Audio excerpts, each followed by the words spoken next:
আজকে মান্ডাই বিধানসভার অন্তর্গত যে বালুডুমপাড়া এডিসি ভিলেজ 35 নম্বর বুথ, এই বুথে যশস্বী প্রধানমন্ত্রী নরেন্দ্র মোদীজির যে 128তম মন কি বাত, এই মন কি বাত অনুষ্ঠানে আমাদের মাননীয়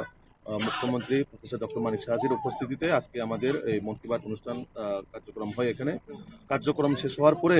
প্রায় এখানে 7 পরিবারের 24 ভোটার তীব্রামথা এবং সিপিএম দল ছেড়ে আজকে আমাদের ভারতীয় জনতা পার্টিতে যোগদান করেন এবং আমরা নবাগতদের আমাদের পার্টির পতাকা দিয়ে ওনাদেরকে স্বাগত জানাই, আমরা বরণ করে নেই। তার সাথে সাথে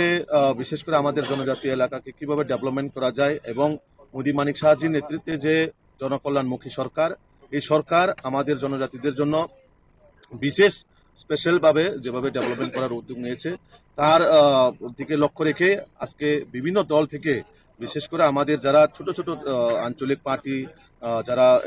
ট্রাইবেল বেল্টে আছে, তারা মূলত আমাদের ভারতীয় জনতা পার্টিকে বিশ্বাস করে এবং উন্নয়নের ধারাকে দেখে তারা আজকে আমাদের সাথে সামিল হচ্ছেন। জায়গায় জায়গায় শুধু এই মান্ডাই বিধানসভা নয়, বিভিন্ন জায়গাতেই বিশেষ করে সামনে এডিসি নির্বাচনকে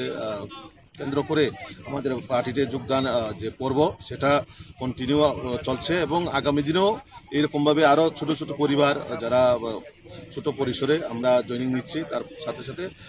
কিছু বড় বড় জয়েনিং সভাও আমাদের মাননীয় মুখ্যমন্ত্রীর উপস্থিতিতে আমরা আগামী দিনে করা।